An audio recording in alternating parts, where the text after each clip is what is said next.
જય શ્રી કૃષ્ણ. જય શ્રી કૃષ્ણ.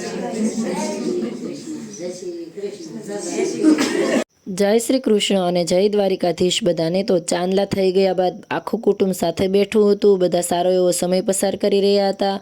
હસી મજાક ચાલી રહી હતી. ફેમિલી ફંક્શનની આજ તો મજા છે કે બધાને ઘણા સમય બાદ સાથે સમય પસાર કરવાનો મોકો મળે છે.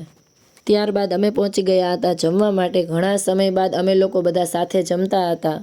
અને પિયરમાં પ્રસંગ હોય એટલે બેન તમે ક્યારે આવ્યા અને કેટલું રોકાવાના એ પ્રશ્ન તો આવવાનો જ.